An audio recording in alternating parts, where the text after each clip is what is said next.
All right. Hello, everybody. Hope you all are doing well. This is DFS Army's NBA pre-lock show. We're back at it. I have my guy, TK Moss. TK, last night's main slate was a bit of a shit show, not going to lie.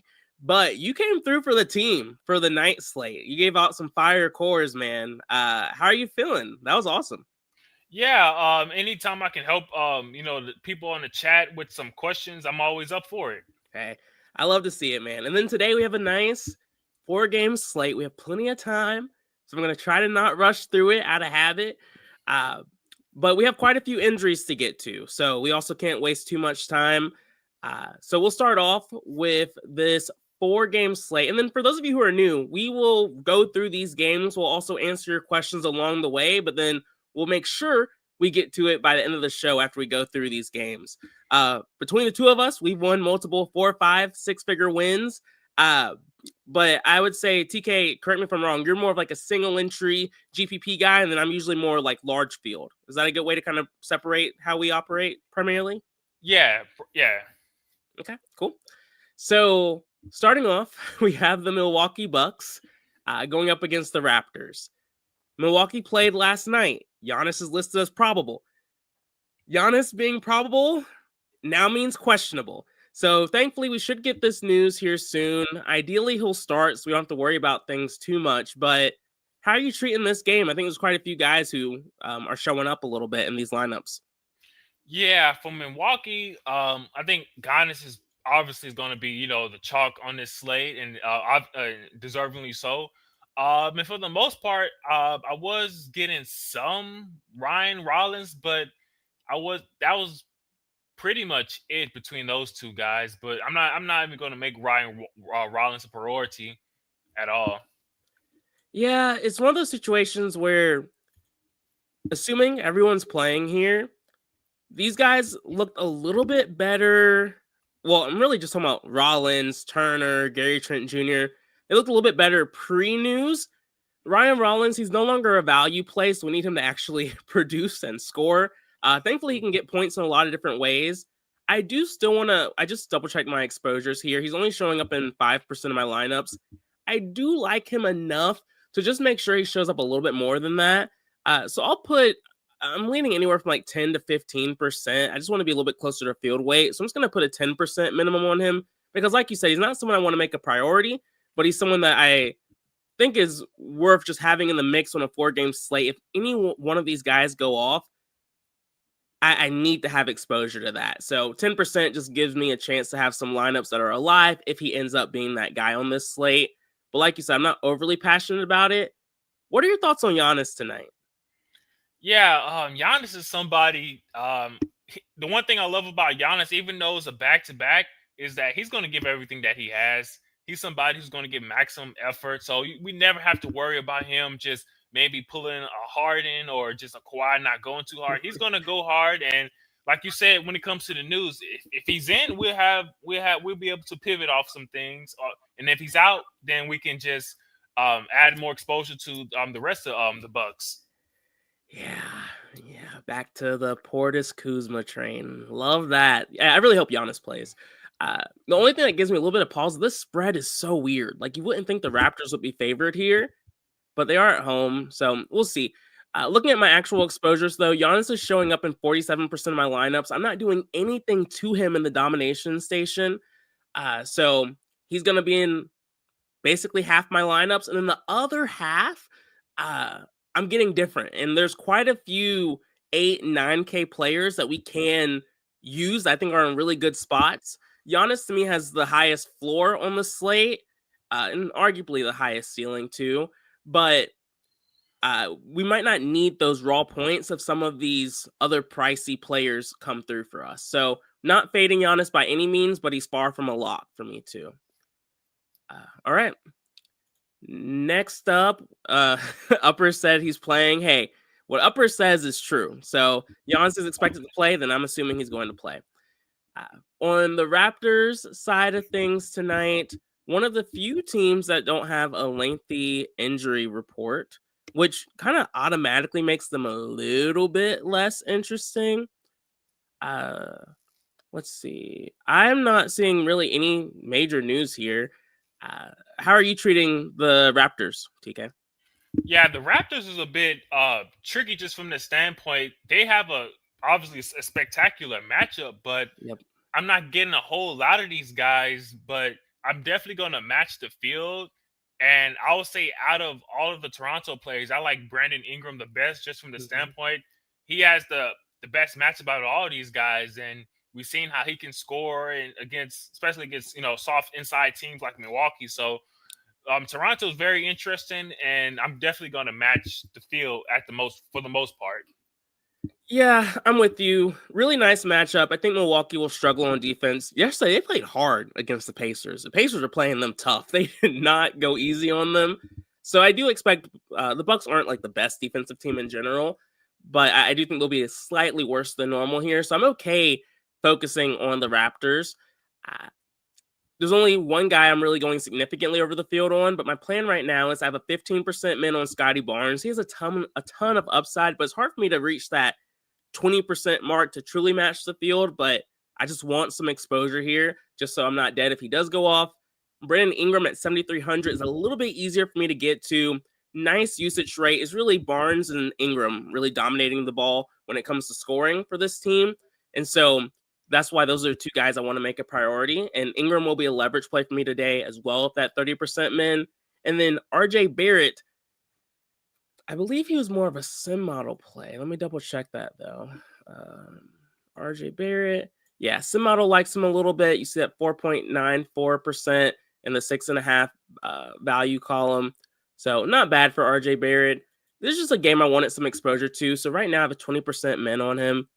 And I'm going to keep it. It makes me a little nervous being slightly over the field on a guy like RJ Barrett, who's very scoring dependent. But I like this game enough where I'm willing to do it.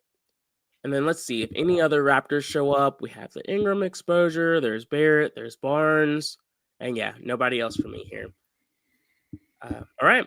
Next up, we have the 76ers going up against the Bulls. Highest game total on the slate and the closest spread. You guys already know what that means. This is a game I want exposure to.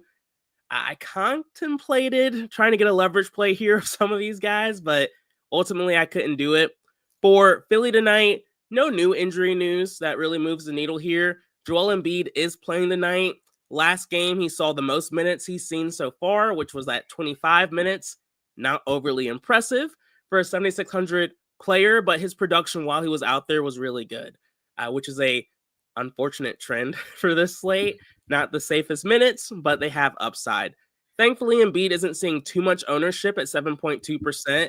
And so I'm putting a 10% min on him, giving me pretty decent leverage here over the field with that 10% min. And then Maxi's been so freaking good this year. The Bulls, they aren't a soft matchup like they were last year, but they still play at a fast pace. And so that's why the total is so high. And Maxi, he's almost 10K, stupid expensive, but I'm going to match the field here with a 10% min.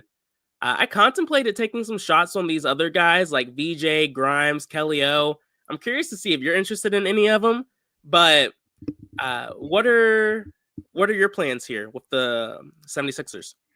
Yeah, I like your idea on getting about 10% on Joel Embiid, because we all know even if he plays only 25 minutes, he could get that 45 fantasy points, which would be will be spectacular for his price. I've noticed that the Jared McCain guy is coming back today, so I mean, I was never gonna play him, but I just wonder how many minutes he will play, and will that deduct minutes from guys like Grimes or Mhm. VJ? But I like Maxi the most, just from the standpoint he's a great low owned play, and I definitely want more than the field on Maxi. Yeah, you're right. McCain just really makes the situation really gross. BJ Edgecombe has kind of been trending downward in the last few games, but in particular, he really hasn't had any ceiling performances with Joel Embiid. So that's just kind of why I didn't get there, even though this is a game I do like. And then I'm with you. I thought about BJ Edgecombe again, and then I was like, oh, Jared McCain's back. That's probably Yep. not going to impact him in a positive way. So it's just hard to get overly excited about a lot of these pieces just because this team is so healthy. So I'm just going to focus on the stars and call it a day from there. let's see. I don't see any other 76ers showing up, which makes sense just given all the value we have on this slate. Next up, we have the Bulls side of this game. Chicago, they are relatively healthy. Ayo Dosunmu, he is questionable. That does matter. He plays like 27 minutes for this team, is a decent usage rate.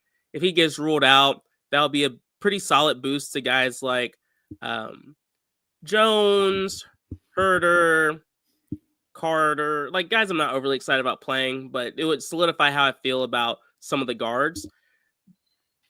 Do you like anyone from Chicago? I think Giddey's probably a core play for most people on this slate. Yeah, Chicago's they look appealing to me because I'm getting a lot of Giddy. I think Vucic is a great option at his price. I was even getting some Jalen Smith. I think he's a good mixture between him and the other Looney on the Pelicans, like trying to mix and match to find the best value center. So I'm definitely getting a good amount of the Chicago Bulls here. Yeah. Beat up. I saw that too when I looked at the sim. I saw that it had a little bit of a crush on Quentin Grimes. You see that 6.44% in the 7x column. There's not really any other players who are in that 7x column besides guys like Scotty Barnes we've touched on. Ryan Rollins fits that bill too, which is why we're pretty high on him. But just with all that extra news, I couldn't do it. But, if B-Dub is on someone, y'all should consider him for sure. I'm with you. I like the Bulls a good amount tonight. Giddey is showing up in 40% of my lineups without doing anything. That's pretty much me matching the field, and I'm totally fine matching the field with him when he's already pretty chalky. I have a 20% min on Vuce. Vucevic has just been good this season. He's playing more consistent minutes, which is what we've been wanting from him. I have a 20% min, and he's showing up in exactly 20% of those lineups. I would be comfortable being a little bit closer to field weight exposure, but again, just because he's only center eligible, it's just really, and there's a good amount of strong center options that are viable on this slate. I'm just mixing and matching here. There's not really a center I want to overly prioritize on this slate. And then I might need to do something with Buzelis. Trey Jones, I have a 10% min on. Similar thought process to Vucevic, just a solid guard who has shown upside, highest total on the slate, not trying to get away from it. And then Jalen Smith is showing up right about in 15% of my lineups. He's one of the value options on this slate that we have. Playing 16 minutes is what we have him projected for, but he's a really good points per minute option at 1.19. The tough part here is he doesn't play a lot of minutes. And so for whatever reason, if he plays a few less or if he's a little bit less efficient while he's out there tonight, he's not going to come through.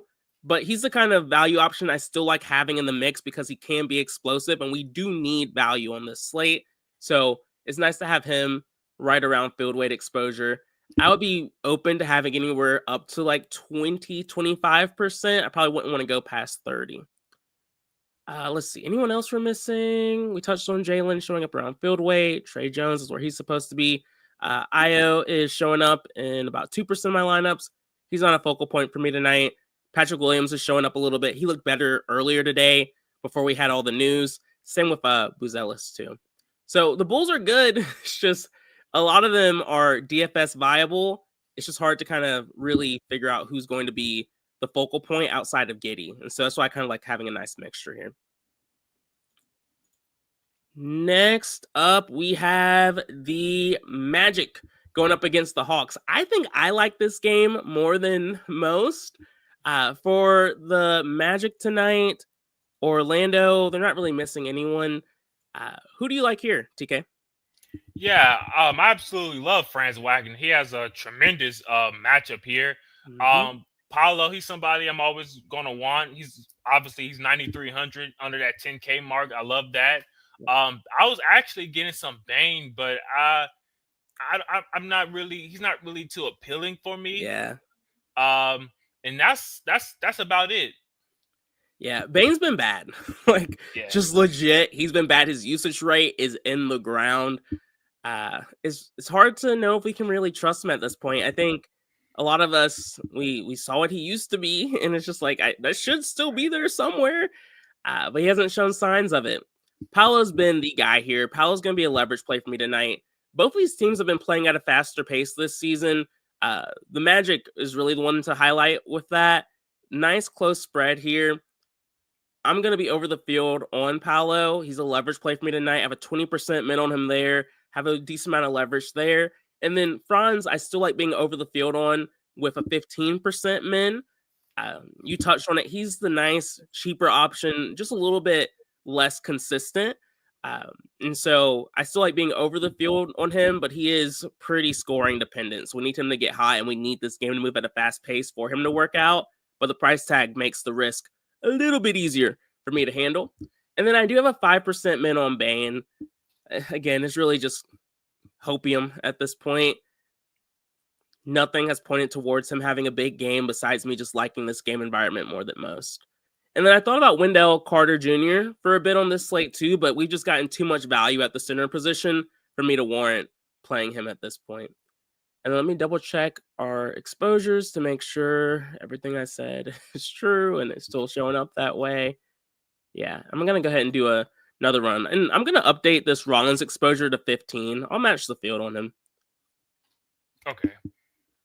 And also when it came to Wendell Carter, I was actually thinking about playing him too, but then I thought about the opportunity cost. I thought about how we got value with Keon, with Looney. We got it potentially with Jalen Smith, the center from the Hornets, Diabate. And then at the top we got Vucic, and then potentially Embiid. So I was like, yeah, I'm not gonna worry myself with Wendell Carter. Oh, I was out. Interesting. Thank y'all. That's good news. That's good news to get. We'll see what how the DS updates, but then I'll also do some runs myself to see if anyone else pops. Y'all are funny. I saw Jordan Poole for 40, then Jordan Poole for 6. Definitely could go either way. We'll get there. I like him more than most too. On the other side of this game for the Atlanta Hawks, of course, Trae Young is out. He'll be out for a little bit here. Do any of these guys stand out for you on the Atlanta side? Yeah, Atlanta, there wasn't too appealing to me. Jalen Johnson, he's going to be the leader going forward for a while. I wasn't even getting much of him, but yeah, they don't look too good to me today, the Hawks. And then I just saw that Giannis is available to play. We got that news 15 minutes ago, so that's good news too. Like I said, I like this game a little bit more than most, especially with Trae Young out. And so I am making these guys a priority for me tonight. I have a 25% min on Jalen Johnson. He's the guy who has had a nice increasing usage with Trae Young out. Is really Johnson and Daniels as like the top two options right now for them. And so I wanted to make Johnson a priority. So I put that 25% min there. Porzingis is scary. Like I said, with Embiid, he's just not playing more than like 25, 27 minutes. So he has to be very efficient while he's out there. But the price tag and the ownership are low enough for me to be open to taking a shot on it. So I put a 10% min on him there. And then Dyson Daniels has been good offensively and defensively, playing a ton of minutes. At 6,600, he just feels a little bit cheap for me. So I'm just matching or trying to get close to field ownership with a 15% min. I can't do 20, just kind of like Rollins. They're both fine, solid plays for their price tag, but we just have so much value on this slate. I don't want to be overweight to some of these guards who are just in good spots, not great spots like some of these value guys are when we get to this next game. And then I have a 25% min on Nickeil Alexander-Walker as well. His minutes have been more consistent. Usage rate saw a nice bump too with Trae out, and just a guy I wanted to have in the mix and really end up being over the field on. It's a situation I'm willing to force that. And you can see Naw and Jalen Johnson, some of my highest owned guys. Daniels right at where we have him. Same with Porzingis right at 10%, and then that's it for the Hawks. Final game on the slate, hammer game. Tied for the lowest total of the last game, but again, another spot. I think we like this game more than most. For the Hornets tonight, this has kind of fallen by the wayside for a lot of people. LaMelo Ball is out, and Let's see. Is there any other news for Charlotte? Nah, nothing that really moves the needle at this point anymore. For me, I have a 20% min on Miles Bridges. Again, usage rate increase with LaMelo getting ruled out. I don't like him enough with some of the other news we've gotten to force like 25 or 30%, but I still want him to show up in the mix. Sexton, I have a 20% min on. Same story. He's in that same range with Rollins and Dyson Daniels. With LaMelo out, he should see plenty of run. Pelicans don't scare me from a defensive standpoint, so he's just someone I want to have in the mix. It's like Rollins, Sexton, Daniels. Those three, I'm just kind of getting close to field weight because they're good, but again, they're just not as great as some of the value from like the Pelicans and other spots. Con Knipple, I might have to put him in on if he's not showing up where I want him to be. I have a 10% min on Ryan Kalkbrenner, just matching the field there. And then Zion James, he surprised people last time out, but he's been very involved for the Hornets lately, especially when LaMelo was out. So I put a 5% min just to kind of keep him in the mix there too. But like I said, we have a lot of good values. So I don't think Zion is super necessary at 4,100. I need to do some evaluating there. What do you think, TK? I just saw Knipple showing up in about 15% of my lineups, which I am okay with. I think 15%, as long as he's showing up, is exactly where I want him to be. What are you doing with the Hornets? Yeah, the Hornets is a team that I definitely want to have a piece of, just from the standpoint. The Pelicans is a terrible team. They're 0-6. So somebody on this Charlotte team should have a massive game, right? I like Bridges from the standpoint. We all know he can get you 50 fantasy points. Sexton, he's a good mid-range guy, but I love Diabate potentially the most, just because he's a cheap center. We need value on this slate. He's somebody who could get you that 25, 30 fantasy points. So this Charlotte team, I'm definitely gonna be at least field weight on the chalk guys here. Yeah, and thank you for highlighting Diabate, Musa Diabate. He's 3,900. He's one of those value centers I was talking about. And you see how it happens, like with news coming and breaking over and over again. He was someone who was looking like a core play for me in some of my early runs, but now he's barely showing up. And so I'm going to put a 20% min on him. Just make sure I'm close to field weight exposure there. He's another value option I want to have in the mix, and then see what we get after that. Next game, this is where all of the value is. And you might be saying, hey, why is that the case? But for the Pelicans tonight, first we found out Misi was going to miss this game, which pretty much should solidify it. I haven't seen the official starting lineup yet. I don't think we've gotten it. But should move Looney into the starting lineup with Misi out. So that's a nice boost to Looney. Former Warriors player. Has honestly always been solid when he has consistent minutes. And then we got the news that Zion Williamson is out. The guy for the Pelicans, which ended up just being a huge usage boost for most of this team. The guys who saw the highest increase in usage, though, was Jeremiah Fears with a 9.3% increase in usage. And then the rest of these guys are going to see benefits too. Murphy, Jones, and the Misi news mixed with Zion makes the rookie Derek Queen much more interesting.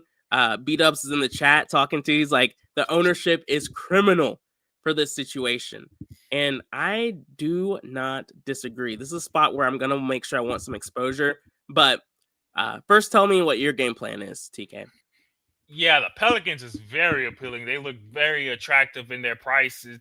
And obviously, Murphy's the guy. Fears is definitely a core for me. I'm definitely going to have over the field on him.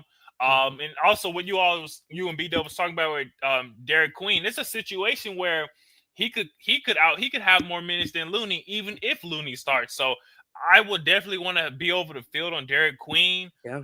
Jordan Poole is another guy. He's about 12%. I want more than that, just from the standpoint, like that somebody in the chat said he could get 40, right? One thing about Poole, he's going to shoot the ball a lot. He could get hot from 3-point range. So I'm definitely attractive to a lot of these Pelicans here. Yeah. I'm with you. The issue here is there's so many Pelicans. There's so many of them. It's just like, and I think the answer is they're all so cheap. I can really build around these guys. Uh, Looney's scary, but at 3,200, he doesn't have to do much to get us there. So I'm not going to overthink it too much, especially against the Hornets, a team we like to pick on with bigs. Jeremiah Fears, he disappointed us a long time ago, but he's been more consistent and he's been better since that first start. So I'm not going to overthink that situation at 4,700. He's someone I like having a lot of. And so you see that. Like Fears is showing up in 97% of my lineups right now. Not going to change that. Looney is showing up in 85% of my lineups. Not going to change that. Derek Queen is showing up in 70% of my lineups. B-dubs, I'm with you, man. I do think he's under-owned. I also think 70 might be a little strong. I do expect him to exceed value tonight. And so if you really just want to go balls to the wall, you can do that. Here recently, I've been limiting my risk to players. I just don't know exactly what their role will look like. So I will cap him at like 50% just to limit my risk there. Like I keep saying, I do think he'll play well. I just haven't really watched him play too much. So not a situation I feel overly comfortable with. But 50% should keep me still significantly over the field. And Trey Murphy is also showing up in 67% of my lineups, and I'm not going to change that. I like it. Let's see. Any other Pelicans? Herb Jones showing up around 22%. Still over the field there. I like that. Herb Jones, we've seen him benefit a lot in these spots without Zion. Sadiq Bey is showing up in about 12% of my lines. I like Sadiq Bey. I will put a 20% min on him. I don't think I need to match the field completely, but I like having him in the mix. And then Poole, Jordan Poole. He's the one that I'm going to keep just a 10% min on him just because we know how volatile he is. He's once again in that 6K range of some of the other guards who I think are solid on this slate. I do think he has the most upside in that kind of like mid-range. But he's so volatile. I'm just going to keep the 10%, man. I'm talking myself into it the more we look at it. My gut kind of wants to go ahead and do 15 and call it a day with him. But yeah, I mean, I think that's pretty much the Pelicans for me too. With those adjustments, I'll rerun and see and just make sure everything else is going the way I want it to look. But I feel pretty solid about it. It's hard to trust them, but it feels decent enough for me.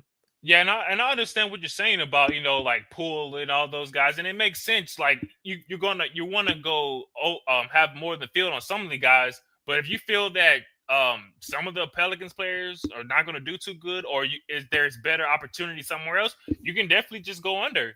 You don't have to just do what the field is doing, right? Yeah. So hope the people in the chat knows that. That's a good tip right there. Yeah, and also like 50%, I'm still going to be significantly over on Queen. He's just not going to completely ruin my night if he's a little slower, doesn't see as many minutes we get or as we expect.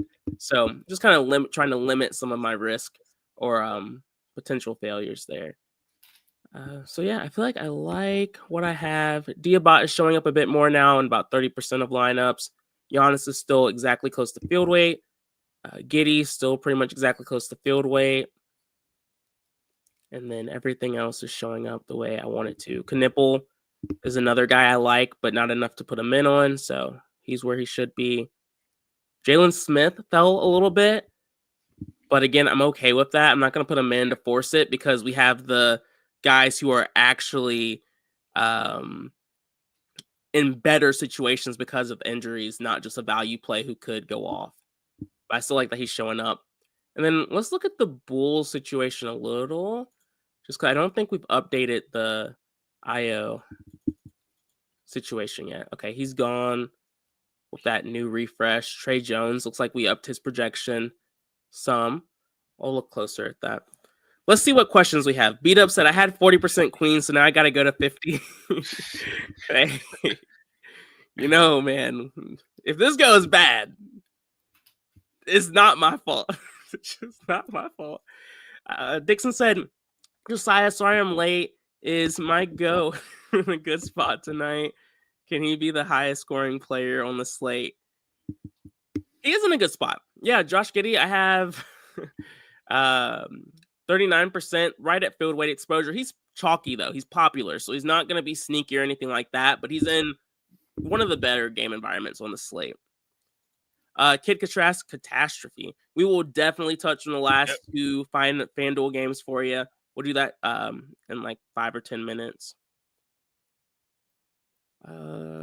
Madden Dad of 3 said, if you are going to play 150 lineups, how many uniques would you have? And is there a range of projected ownership for winning lineups like in NFL? So short answer is no. NBA is very different than NFL when it comes to using the optimizer. For us, in NBA, there's not really like a max cap or anything like that. There's not a projected ownership cap or anything like that. You really kind of have to go player by player and kind of make small adjustments there. Is where I've had the most success and where a lot of us have. Is why some people who prefer more of like that formula of, hey, set up the DS like this, boom, boom, boom, boom, hope to win, a little bit harder to do for NBA. You have to kind of be a little bit more in the weeds. Or sometimes the projections are just spot on and then we all just win. But I would say to win consistently, you kind of have to make some smaller adjustments here and there. Let's see. What are you going by on the Sims? Value? So Phil, for me, there's always a lot you can look at here, but the biggest thing I'm looking for are outliers. Literally just looking for, hey, what's standing out for me in this value consistency column? Who has a chance of hitting 7, 8x? The first one, this includes some guys who are on the late slate. The first one I see is Scotty Barnes at 4.62% chance of hitting 7x. 4.62% is not extremely high. But again, if you look at who's around him, no one else really has that same percentage in the sim. And so that makes me look a little bit closer at Scotty Barnes. Look at his matchup, look at his minutes, and then I'll take that information. I'm like, oh, okay, well, Scotty Barnes has some upside. I'm going to force him in on him because the sim likes him and I do too. But I don't like him enough to make him a true leverage player for me to exceed value. And so that's why I'm at 15, not 25. So I like to look at the sim model. It's a very helpful tool. It's helped a lot of us find low-owned upside players, but it's also not the end-all be-all for me either. A lock for each position. TK, I don't know if you have a lock, but maybe for each position. Someone you would consider locking. Wow. Consider locking. If I had, let's see. Consider locking. If I had to consider a lock with anybody, I would probably. Man, that's tough. I can give it a shot. Again, I don't lock players, right? But I'll give you some like as close to locks as possible. At point guard, it's gonna be Jeremiah Fears. Right. We've talked about him for value. He's just someone I'm not gonna question here. I was definitely thinking him. Yeah. Shooting guard is where it's a little bit tougher. I'll be between like a Trey Murphy or, yeah, I mean, really it's Trey Murphy here. Again, you're going to see a lot of these Pelicans values as just guys we like. Small forward, I would be between Nickeil Alexander-Walker, Brandon Ingram, or for me, it's Herb Jones, but you can make an argument for Sadiq Bey. If you really just want one, I'll call it Brandon Ingram here. At power forward, depends on if you want to spend down or spend up. Up would be Giannis. Spending down would be Derek Queen. And then at center, it's Kevin Looney. So a lot of those Pelican guys. And you can even just look at how I'm kind of playing with these positions and exposures. And there's just like a nice mix. Like I'm not trying to make overly strong stands in GPPs. That's just not the way I like to go about it. Do you see things differently, TK, or anyone you want to add at a certain position? Yeah, I definitely agree with what you were saying, but I'll also look at Franz Wagner as a guy. Yeah. He's in a great spot. So yeah. Perfect. All right. Let's see.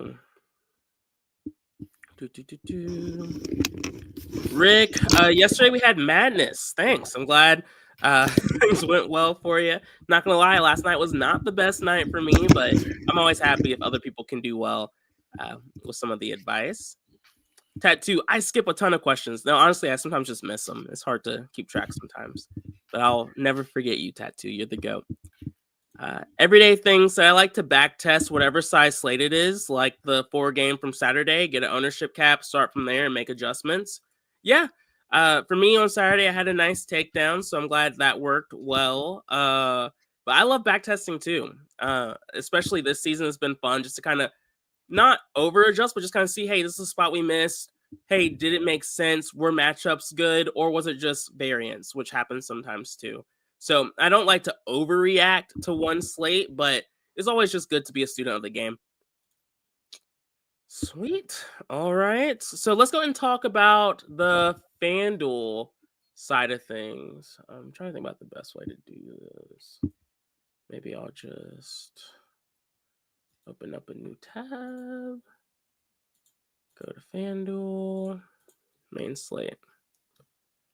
All right. So for the Suns, Warriors, Thunder, Clipper games, the Suns have Dylan Brooks out still, but that's not extremely new information. So it's pretty much just a straight up matchup against Golden State. Do you have any players that stand out here for you, TK?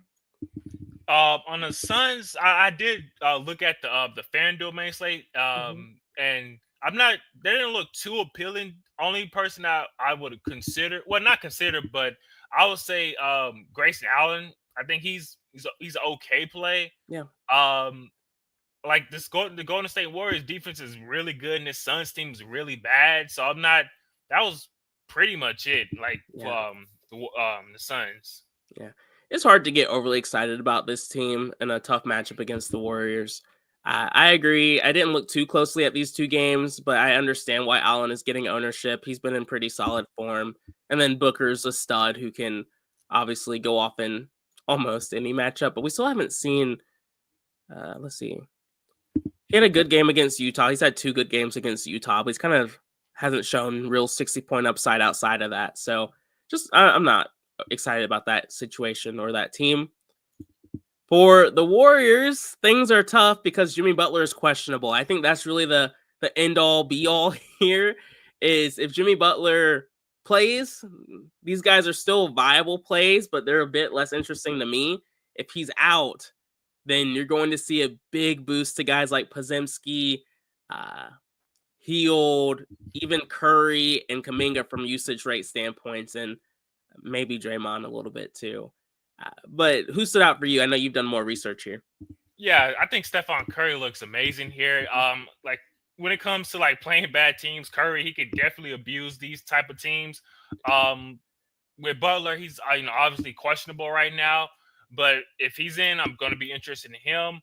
Kuminga is somebody I like regardless if Butler's in or not. He's just somebody who could just dominate inside and just score those points. And that was pretty much it for Golden State for me. Yeah, I mean, we've been on Kuminga all year. I feel like between me, you, and B-Dub, we've just been yelling about Kuminga. And he's someone that I definitely think is viable. Like you said, either way. Next game is a little bit grosser, lowest total on the slate, but still the hammer game. For OKC, AJ Mitchell is questionable, and he's definitely been playing solid minutes lately. And has a decent usage rate too, so him missing time would boost guys like Joe and Dort. But assuming he plays, are you interested in any of the Thunder? I would say Chet is he looks a bit interesting. Like if you're playing like after hours, he's somebody I would be attentive to. Obviously Shea is somebody like if we're just the main slate, I'm not too interested in Shea. But if we're just talking like after hours or the night game, then he's somebody I would consider him. Yeah, he's gonna get about 60 fantasy points, but that was pretty much it for me. Perfect. And then and I don't have much of a lean of OKC. And then for the Clippers, we have Kawhi out, which definitely opens things up. And then Bradley Beal is out resting as well. Who do you like here? Yeah, John Collins was somebody who was popping for me in the sim model. He's somebody I would be on. I can understand the people who wanna be under on Harden or fade Harden just from the standpoint of OKC coming in and playing great defensive ball, and this game is a blowout, and the Clippers is already on a back-to-back. So I think being under on Harden is the way to go here in the main slate for me. And I would say, yeah, Collins is pretty much the only guy who caught my interest in this game, on this team. Nice. Thomas Dye said, "Is Giannis a must on single entry?" TK, what are your thoughts on that? Giannis a must. I wouldn't say he's a must, but he's somebody, if he plays, he could easily get 65, 70 fantasy points. Mm-hmm. But I can understand somebody saying like he's a must from the standpoint if you're getting value from the Pelicans team and you're just looking for that stud. I would say Giannis, he does fit that bill. Yeah. I haven't built quite yet. Slate doesn't lock until 7:30, so I have a little bit of extra time to kind of like figure out what I want to do from a single entry standpoint. So I haven't made the call yet. I mean, my gut, I want to try and build lines without him and see if I can force in some 8 to 9K guys, like maybe some Scotty Barnes, Paolo, Giddey, Paolo, lines like that. But if they don't end up looking good to me, then I will just put Giannis in there. So no, short answer, I don't feel like he's a must, but I definitely do like him. Rick said, "How did you not do good?" I had way too much Jackson from the Pacers. And so you're right. We caught a lot of good plays yesterday. But man, sometimes just having too much of a guy who sucks just ruins the night for you. I think I had him in like 99% of my lineups. And so I do think he probably would have gotten there like Rollins did, but the injury really ruined it for him. B-Dub said, "Tonight is tough to not play Giannis just due to his upside compared to everyone else, plus all the value we have." Yeah, I don't disagree. And then he said, "When is Madness back?" Probably next week at some point. It just depends on schedules and stuff like that. TK, anything else you want to add before we go our separate ways for a little bit? That's all for me. Yeah. I feel like it's going to be a good one tonight, man. So if y'all are not in the Discord, click the link in the description. Join DFS Army. You can use the optimizer. You can hit us up with questions on the Discord, whoever you want. Everyone, all the coaches who are on this show are always available in the Discord. And, I wish you all luck. Look forward to celebrating later. And we'll see you all tomorrow. B-Dubs, who's been in the chat, will be back tomorrow. So it's going to be good kind of getting back to it. So peace out. Good luck tonight. We'll see you all tomorrow.